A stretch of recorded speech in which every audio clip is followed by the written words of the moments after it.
What's up, guys? I'm Jake. Welcome back. So, what we're going to be talking about today is Model Context Protocol. A lot of you guys know it as MCP, and a lot of people are wondering what the heck is MCP? Why is it relevant? How does it help?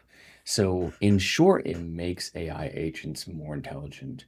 And what we're going to be going over today is the different levels to MCP, how we actually got here, and how it's actually going to help you guys and it's going to help businesses basically alleviate a lot of the issues that have developed within the AI world. And so we'll really start by zooming out and beginning with what I call level one, which is just the initial AI, right? That's going to be ChatGPT. That's going to be our large language models. And basically, what these large language models do is they take an input, they go to the LLM, and then they give an output. They're pretty straightforward, pretty basic, and they pretty much just answer specific questions. Think about it like a really smart intern that has no computer access and is just able to answer some random questions for you with surprising accuracy.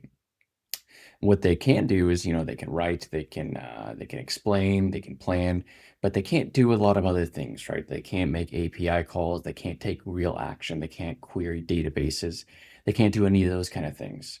And so basically, it's a model that only sees text and produces text, of course, unless you're asking for images, and there's no memory, no external database, nothing like that. Really, what it's capable of doing is reasoning, writing, explaining, planning, hypothetically. And its limitations is what I was just going over, right? No API calls, no files that it can read. Well, unless you upload them exactly into your LLM as like a transcribed or transposed file. Can't query databases, can't really take true real action unless it's linked to other things throughout a flow. So it's not independent, right? And its statefulness is just within its single prompt. So it doesn't really have a memory that you can install into it. And so that's what brings us to level two, which is basically ChatGPT plus tools, your LLM plus tools. And really what that changes is that it goes input, AI agent, then output. But at the AI agent stage, it can access different tools and whatever those tools may be.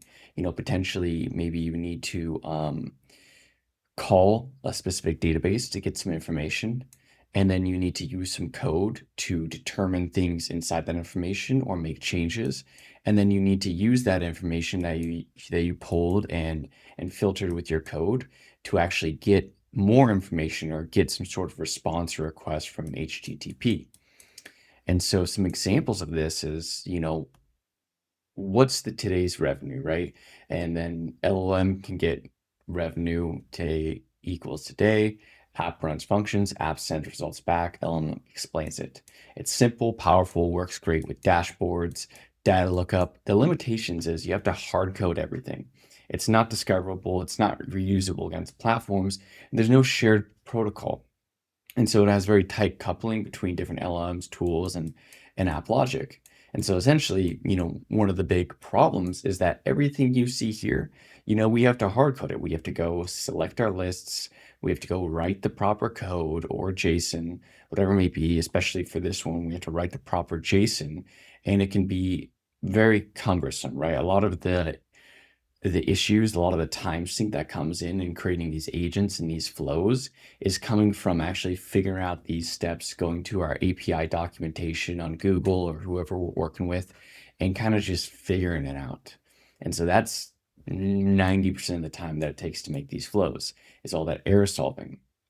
So they're not flexible. You hard code everything, you feed in your ops, and you have to set everything up. And so the problem all these tools have is different models, and have different models, and so the LLMs can get confused, right? Because what we're asking for this HTTP request is going to be different than what we're asking for XYZ HTTP request or ABC or Google's or Apple's or whatever it may be.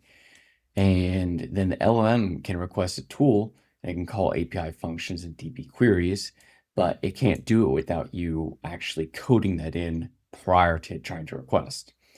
And the host can execute apps and tools and then feed the results back. So it does gain a lot of more functionality than just the standard LLM, right? Where you just have input, output.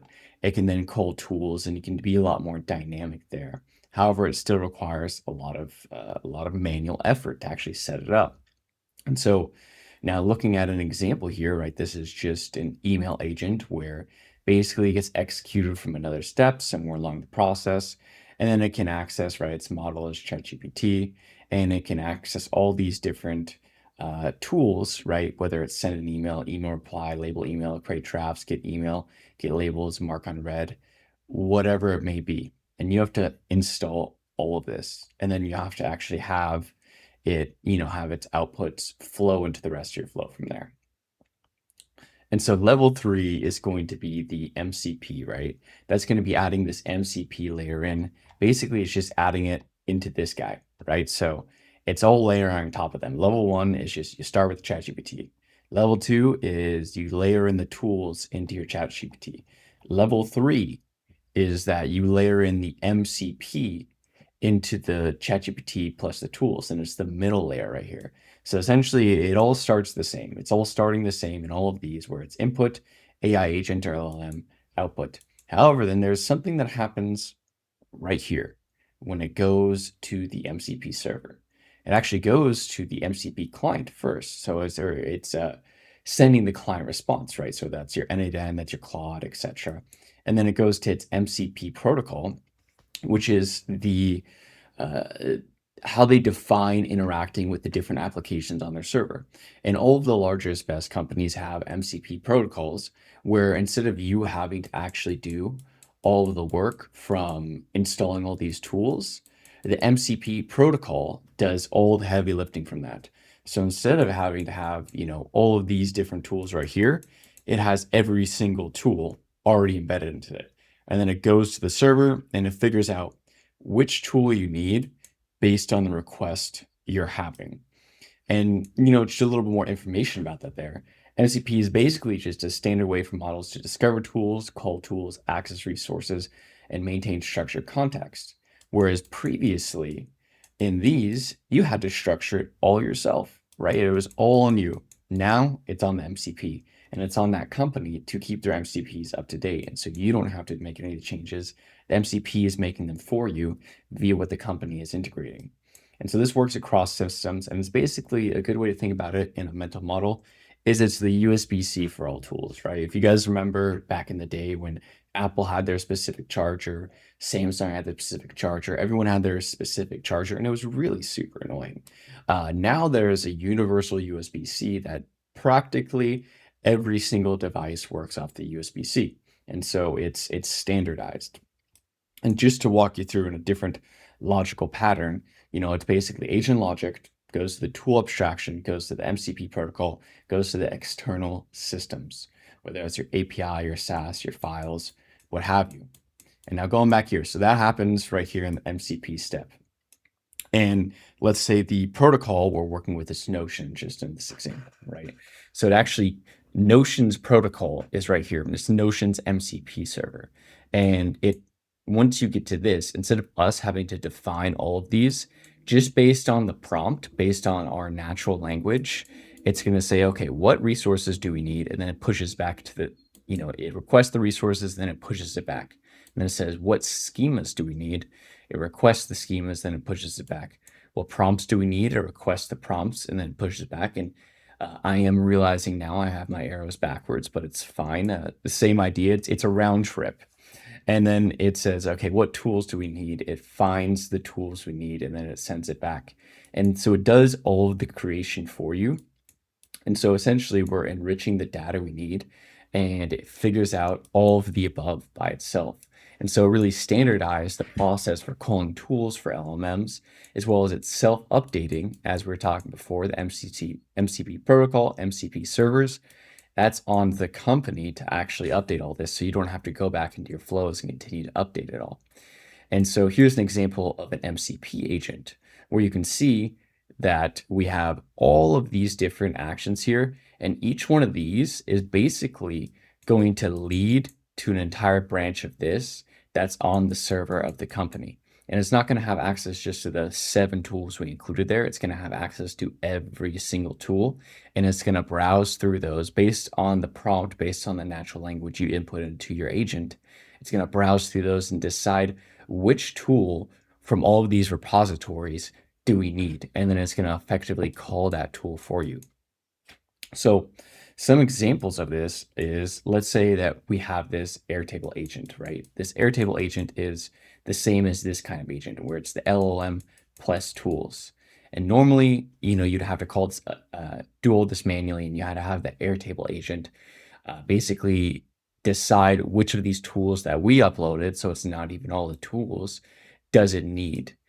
But when you go to the MCP, all of those Airtable tools, so all of this is actually housed inside of here, inside the Airtable action. So instead of going to, hey, we have 7 different tools, it's going to, hey, we have the Airtable MCP. And the Airtable MCP has access to all of these different tools.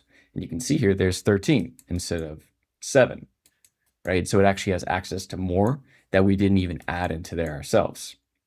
And then it basically figures out your schema, your description, and everything you need, and it puts it into that Airtable, the Airtable executions. So it goes actions, then executions, and then it says, hey, okay, we need to get many bases, get base schema, create record, whatever it may be. And in a nutshell, that's really where the MCPs come in. And to give you a better example of a side-by-side comparison of, hey, MCP versus the LLM plus tools. So the aspect, right, the tool definition is app specific, right? So we have to do it all ourselves, and it's specific to whatever tool we're calling at the moment. The MCP standardizes it, and so all the tools are all embedded in the same way, and we can call them all synchronously. Tool discovery, hard-coded. For MCP, it's dynamic. So it's going to decide what the best tool is in each scenario, opposed to all of us just choosing the right tools or hoping we're going to choose the right tools. Reusability, pretty low, right? Because let's say you're doing this for a client project, every client, you're probably going to have to embed new tools. With MCP, it can basically be the same exact agent for every single client, and it's just going to decide different tools are going to be needed for different uses and different clients. The only thing you have to do is change the natural language that you're training your MCP on. Permissions are ad hoc, and for MCP, it's first class. Context sharing is manual, and for MCP, it's structured. Multi-client is painful. For MCP, it's native. The multi-client being all of these things, right?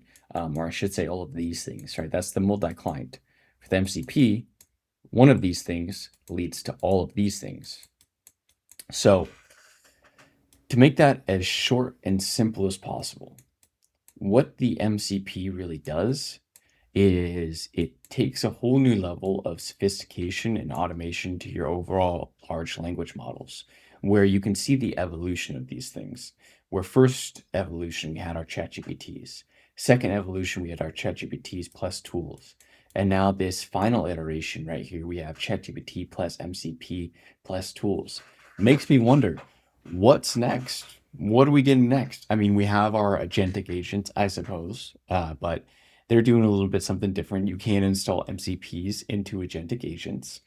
But it does make me very curious of what are we going to get out of these AI next. So if you guys have any thoughts on what the next big thing is, because MCP is currently the biggest one, let me know down below. I'd love to hear everyone's thoughts on this because I have no idea. Is it just going to go straight to the AGI, right? Or are we going to get something in between? Or are we even going to ever get to the AGI? Do we even want that, right? Nonetheless, that's the video, guys. Hope you enjoyed it. I hope it was helpful. If you have any questions, comments, anything like that, let me know down below. I'm going to be uploading some videos about actually making MCP agents. And, I actually don't have any videos about making these guys either. So I'll probably make a video about making one of these guys first, and then how the MCP kind of replaces that in a lot of different situations. Either way, thanks for joining me today, guys. Appreciate your time, and stay safe out there. Take care.